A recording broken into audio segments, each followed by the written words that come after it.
You're listening to Arizona Good Business Radio, featuring unique stories with leaders who believe the community is a central part of doing business.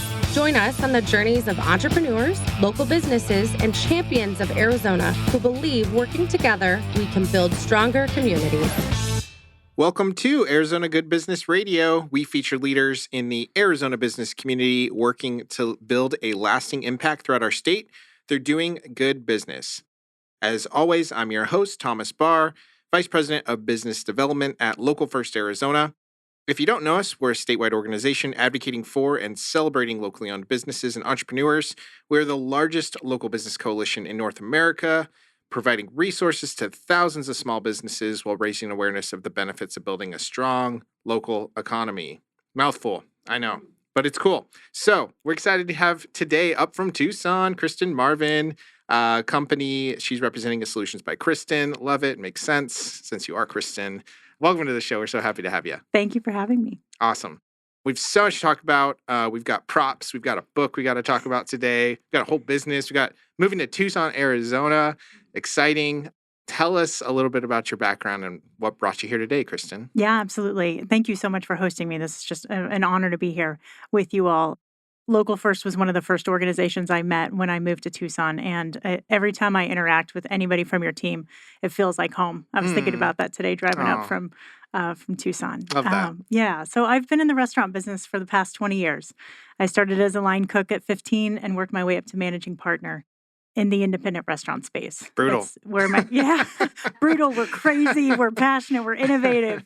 We're all the things. It's where my heart is, and the business made me who I am today, and I'm very grateful for it. Yeah.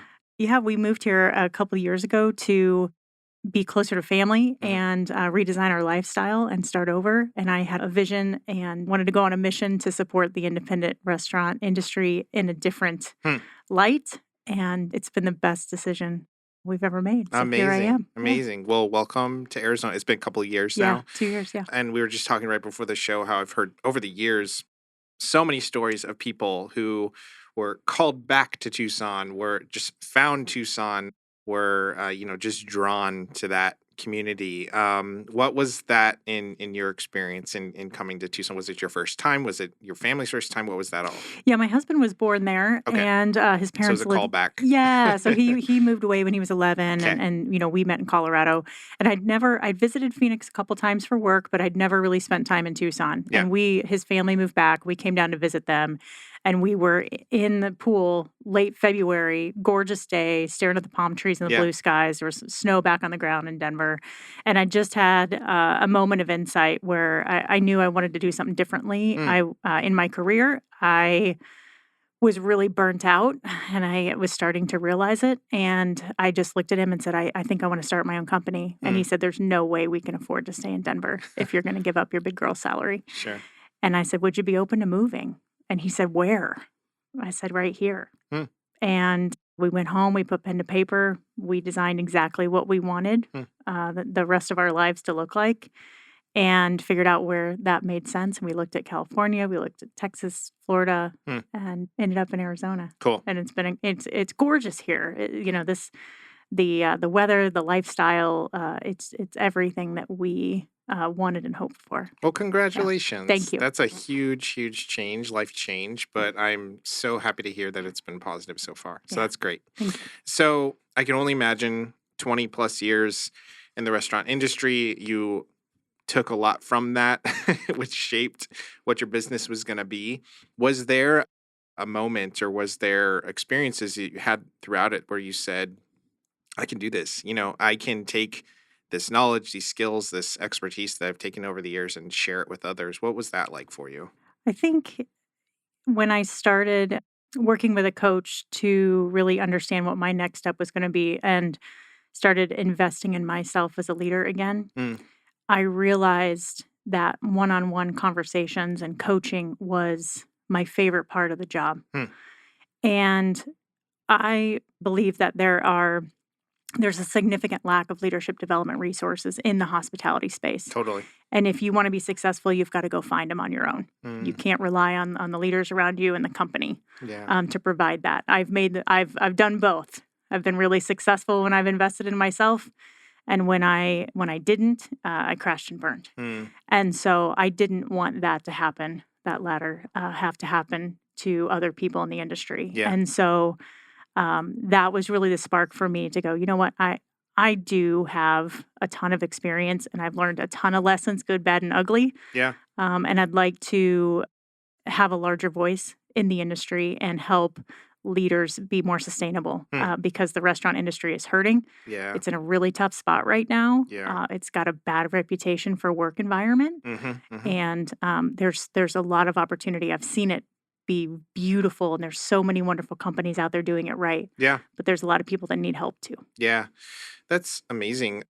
So, I mean, connecting with getting to the chefs, the owners, the people running the show in independent restaurants is hard. I mean, they're working hours and hours and hours on end. They are maybe burnt out themselves.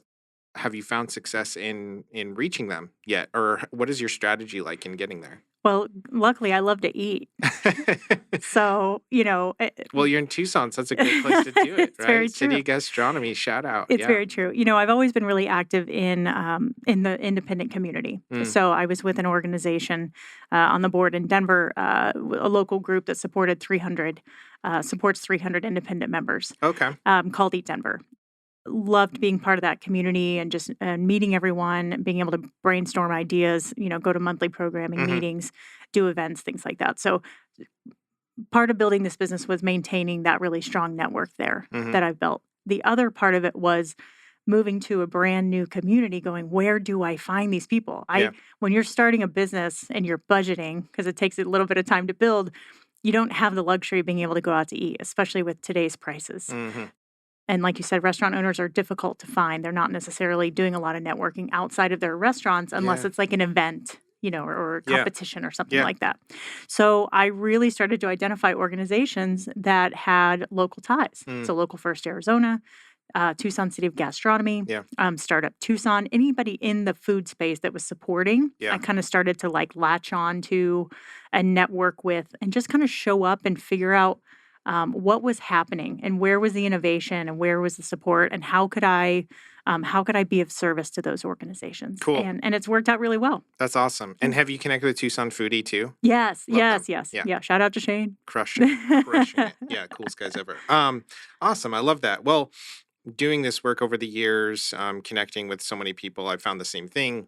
If you want to be part of the community, you latch on to, like you said, those community organizations, those people that are really tapped in, committed to, seeing things through, doing better in the community, that sort of a thing. That's part of why we started this podcast, is we wanted to bring people in and listen to how they were approaching doing business in a good way. It's one thing to have a business and just be running and operating and making a profit. It's another to share your knowledge with others and be super intentional about how you approach it. So super happy to have you here and learn more about that. But I also know that you have a book. Let's hear about that. What is that all about? Yeah. So this is my book is the Hospitality Leaders Roadmap. Cool. Move from Ordinary to Extraordinary. Love it. This is the not for resale copy, so sorry about the gray stripe. I'm in launch mode right now. Cool. It is my memoir and the stories and leadership lessons that I've learned over the last 20 years. So like I said, starting as a line cook at 15, working up to managing partner, working in the independent space, also watching or being a part of an independent space go into massive explosion, 6 to 48 locations over 7 years, and what that was all about. And then discovering burnout, dealing with that, going through a really unhealthy phase of drinking too much and losing sight of my own development, who I was, and not taking care of myself mentally and physically. And then finding my way out of that by reinvesting in myself, learning how to become mentally fit, and then using all those tools and resources coupled with my restaurant experience to start this amazing company that I'm honored to have, where I now support owners one-on-one through coaching, offer leadership workshops. I have a show as well, the No Hesitations Leadership Podcast, Restaurant Leadership Podcast, and now the book. So I'm just building and building and building and having fun playing in this entrepreneurial space. Good for you. That's great. Yeah. And great to hear. I know you mentioned you're connecting with David DiLorenzo, who takes a similar approach to the hospitality space. He does different things himself, but love to hear it. Love to hear it. And good for you. Really happy that you've made that journey. That's great. Thank you. But I do have a question. What was your favorite restaurant to ever work in? That's a tough one because I've got two that are Let's just hear them both. okay, really close to my heart. I've had the pleasure of opening 13 locations, and I always compare them to birth. I don't have children. I'm a dog mom. Okay, same. No, not mom, but Yeah, sure. I gotcha.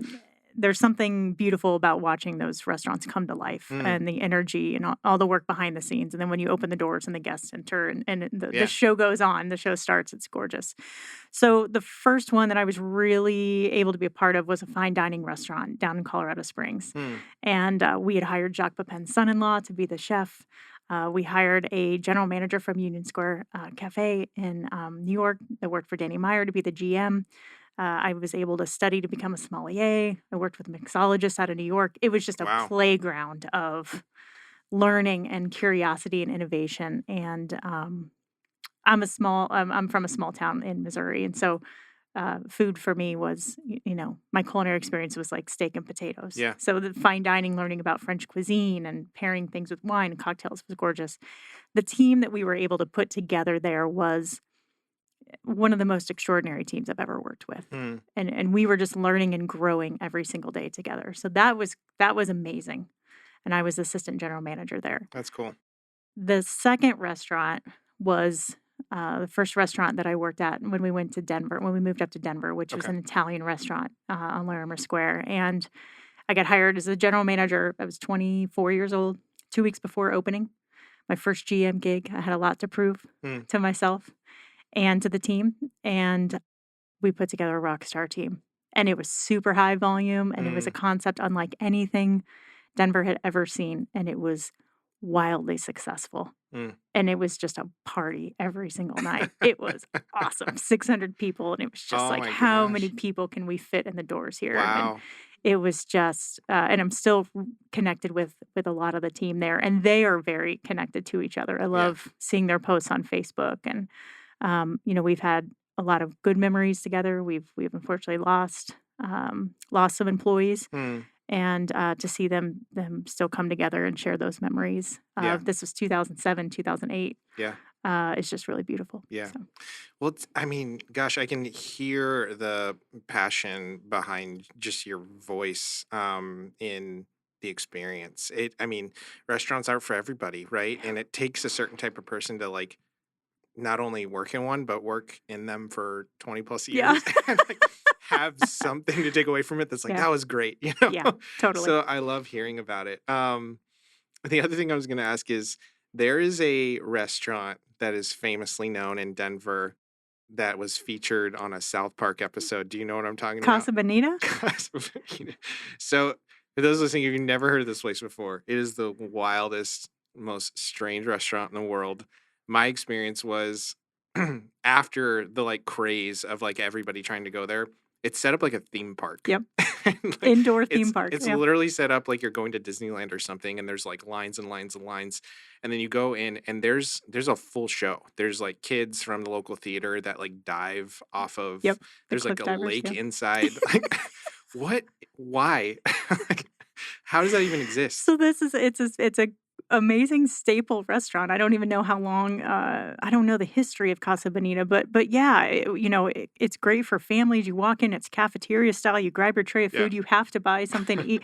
The food was always awful. That's not why you went. You went for the entertainment. There was a game room, arcade. So kids, families would go, but then we'd go and drink too much and have a blast in there too, because it was like Rainforest Cafe, but not as well put together. Yeah. And then the guys from South Park bought it. Yeah. And they put $40 million into it, and they hired 1,500 people to staff it. That is wild. And they reinvented it. I guess their office and their space is built around South Park. I've heard rumors of. And they just completely revitalized it. I think it closed during the pandemic and then went through these years of construction. That's right. We haven't been yet. So they brought in this just total badass chef, Dana Rodriguez from Denver, and revitalized it when they opened. And it was a hot ticket. You couldn't get in for a bit. So we've been in our travels back to Denver. It's been on our list, but we Okay. haven't been in yet. Cool. But I'm excited to check it out. And they still have the cliff divers. I don't even know how deep that Yeah, it's got to be that deep hole of because water they goes. like you walk up these stairs and you're at this really high point. We've now turned this into a Casa Bonita podcast, by the way. But Sponsored these by Casa kids Bonita. jump off this crazy thing and they dive in the water. It's wild. But anyway, I can't even compare it to anything in Arizona because I'm just like, so if you go to you've got to experience it. It's just one of those things. It's not the greatest food, or wasn't when I went, but Yeah. it's just one of those things you got to do. Yeah. So It's all about yeah. the experience. yeah, here I can't compare it to anything. So anyway, we only have great restaurants here, right? Yes. So would love to hear your perspective on coming to Tucson after these years in restaurants and, what is your take on, let's focus on Tucson specifically. We Sure. talked a little bit about, if you don't know, UNESCO designated Tucson as the first city of gastronomy. Huge win for Arizona, huge win for Tucson, celebrating all the chefs, restaurants, like huge culinary scene down there. Yeah. Local First just hosted our Arizona Good Food Forum and Expo there last week. I saw you there. That was awesome. Yeah. We had 300 plus farmers, ranchers, food entrepreneurs, producers all in the same room. The energy was out of this world. It was so cool. And the reason we chose Tucson is because of the rich, deep economy, like food economy that's there. Yeah. And so what's your take on it? Like what have you experienced so far and what are some of your favorite components of that? It's interesting coming from a big city where the culinary scene had just been exploding since 2007, and there's flashiness and there's investment, money flowing everywhere, and there's this competition, innovation. You come to Tucson and just the vibe of the city itself is just it's just calm and it's relaxed and it's more laid back. And so the restaurants are like these little hidden gems that you walk into and you don't expect a lot.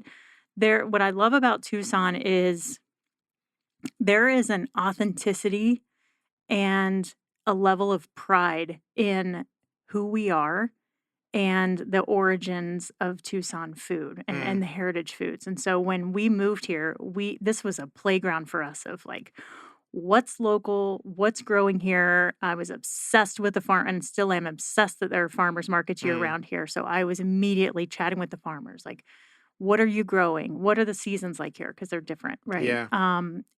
And we've fallen in love with chiltepines and figuring out how we can grow our own food here. But there's people that have restaurants in Tucson there's so much history behind it. There's so much culture. There's so much love. There's so much family connection. And it's so fun to just explore and talk to people about where did this recipe come from? Tell me the stories of your families. Yeah. And you can see at the Good Food Expo, there are so many people that live here. There's such an entrepreneurial spirit here too. There's so many little local businesses that are popping up, whether it's in the packaged food scene, beverage scene. I mean, there's some really exciting stuff going on down here, which is great to see. Cool. So I usually don't do this, but we're going to play a quick game to find out your favorite spots in Tucson. Okay. So place to go for coffee. Yellow Brick. I love Yellow Brick. I've never been there before, but I have tried their coffee beans. Somebody's got them for me before. What Dave and the team is doing is great. I'm probably over there about once a week. It's about 20 minutes from my house, but it's the best local place I can find where I live. Yeah. It's white walls, gold textures, pink tones, gorgeous windows, so it feels really good in there. But they've got this amazing barista setup that I've never seen before, and I can't remember what it's called, but it's their barista machines are on tap. So they're super short and squatty. Okay. And they're just chrome and they're gorgeous. They've got 2 or 3 different, I don't know the terminology, so I apologize, but 2 or 3 different ways that they can pull shots. And the intention, it's all built into the counter, but the intention of it is so that the baristas can actually have conversations with you. Cool. Versus, being hidden behind the machine or kind of Yeah. looking. And anyway, it's sleek and it's That's just, cool. It's great. Gonna have to go there next time. My go-to is XO Coffee. They have 2 locations. One is on 6th, and then the other is just south downtown in a really old historic adobe building. Nick took me there. Yeah. That's where I met Nick Super cool from spot. Local First. Yeah. Yeah, that Super actually cool. that building used to be where Local First had an office years and Oh. years and years ago. So it's And they've cool got to a see. cool bar and some cool craft cocktails Yeah, I've and a heard little there too. I would just call it Mexican inspired Yeah. patio area. Really Yeah. cool. Nice. Okay. My favorite food, pizza or Italian food. Lavanello. Okay. I gotta say there's a tie. Lavanello and Zio Pepe's Birria pizza is some of the best pizza I've ever had. Cool. So mine is Riley Craft Pizza. Riley's is good too. Built in an old mortuary, Yep. which is funny, but Yeah. is kind of cool too. Totally. So Totally. go down to the basement, check it out. Yep. Cool spot. Okay. Best place for lunch. Oh, that's tough. Got to pick. You know what? I don't know what it's called. There's a sushi restaurant in Okay. the strip mall at Speedway and Wilmot next to the Trader Joe's. Okay. And it's always packed. Cool. And they are just hustling in there. It's We're gonna awesome. have to find the name. Maybe we can put it in the show notes. That sounds awesome. Yeah, we'll throw it in. So my favorite is bison witches. So, and that's only if I'm going to take a nap after lunch. It is this place that they had 3 locations. One in Tucson, the original. They opened up a second in Tempe that they closed probably 10 years ago. So I don't get to have it as often anymore. And one randomly in Lincoln, Nebraska. And I only know because I went to visit my sister-in-law when she was graduating college in Lincoln, and I saw one there. Anyway, owner lives here, all that stuff. It's local. They have these incredible bread bowls, broccoli cheddar soup, chili, like all of the things. It's like the best ever. Amazing. But again, only for taking a nap after lunch. So Okay. Yeah. I've got some family in Nebraska. I'm going to have to tell my cousins Yeah. to head over there and check so it we'll out. drop everybody in the show notes, all the great local spots in Tucson. Love it. Would love to branch back to like what you're doing with your consulting business. Yeah. Where is that right now? Who are you looking to connect with? What's happening in the development of that these days? Yeah. So I love coaching independent restaurant owners, one-on-one basis, helping them overcome their biggest challenges, developing themselves as leaders, really clearing those roadblocks out of the way so they can spend time and energy where it matters most. If Mhm. they are curious about taking care of their people, if they're curious about how to grow their business, whether that's within their 4 walls or they want to scale, I love helping with that. There's the coaching aspect, but I also love providing resources to them Hmm. from ways that they can think differently about their business and innovate, whether that's technology, helping create and implement systems for them, Cool. helping them understand change management and how to roll out new things to their teams effectively. Yeah. All that stuff is just what I'm really passionate about. Cool. So tell me a little bit about what the ideal chef restaurant owner is like. Is it somebody who's in the inception phase and they are building an idea for a restaurant and that's their vision, right? That's their vision that they have. Is it somebody that's in the trenches now, they're 10 years in and they need some help figuring things out? What does it look like? Yeah, I'll tell you a couple of examples of people that I'm working with. So I have one operator who has a really successful food hall. They are working on really getting their vision clear as to whether or not they're going to just continue to operate that one location that's really successful Mm. or scale to other concepts. What we're working on in their 4 walls right now is, again, leadership development, but also bringing everything they're doing back to their mission. So I help them create a mission statement. They've been open for a few years. Okay. Create a mission statement, make sure everyone's aligned on exactly the mission and the vision and where they're going as a company, and building a really strong leadership team within, because they had some new people, some turnover. Mhm. From there, really understanding how they can become a world-class organization, defining what that means, Mhm. and then making sure that that's flowing through every single aspect of the business. Cool.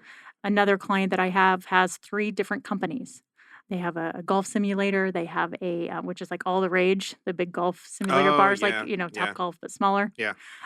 A smoothie bowl and acai shop that they're growing to a national level, Mm. and then burger concepts too. So understanding how to be a multi-unit leader, Okay. where to spend their time and their energy, how to delegate, how to develop their leaders, how to put strong systems in place Yeah. so that so they can walk away from their business Yeah. and take 2 days off a week Yeah. and find some balance and reignite some passion. So the restaurants that are in business, you're generating revenue, you're wanting to grow and scale, it sounds like, but need a little help to get there. It's one thing to launch one business, another to scale it from there. So Yeah, and again, a lot of people that get into this business are really creative and they're passionate about serving other people and offering a really great product, but the business side of the thing sometimes takes a back seat, oftentimes takes a back seat. Yeah. And so what I've found and I've had experience working in and with are people that expand too quickly.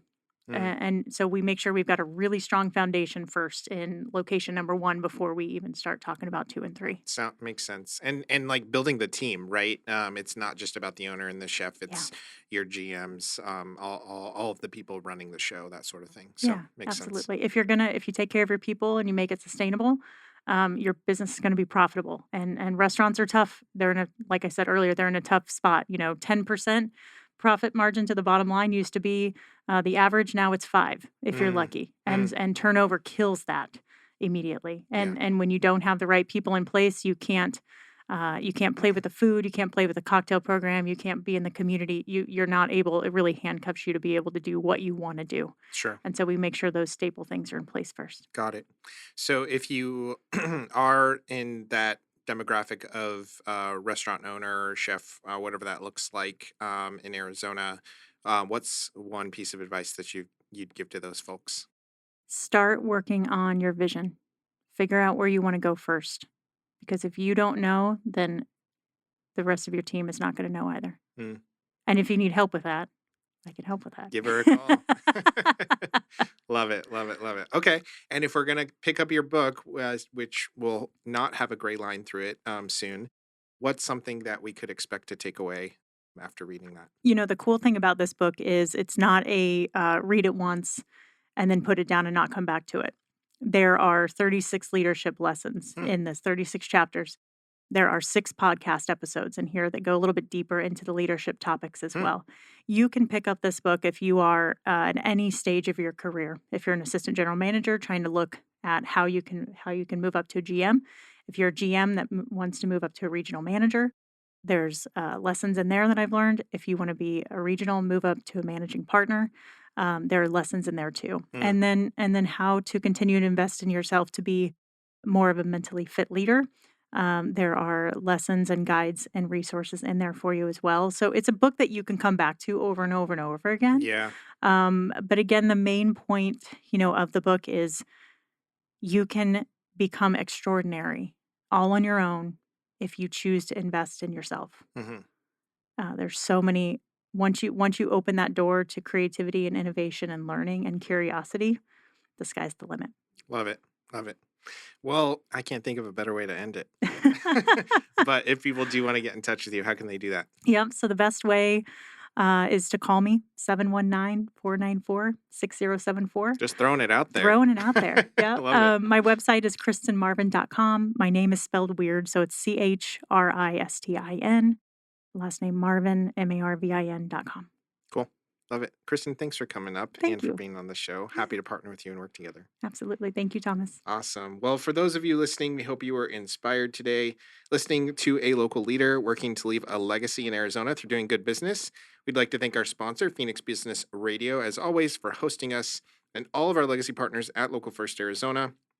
This is Thomas Barr from Local First AZ, reminding you that if we want to build a better Arizona, we need to connect deeply with the local businesses that make us proud to call this place home. Thank you for listening to Arizona Good Business Radio with Local First Arizona, where entrepreneurs and local businesses come together to build stronger communities. We hope your business is inspired to take part in building a better Arizona.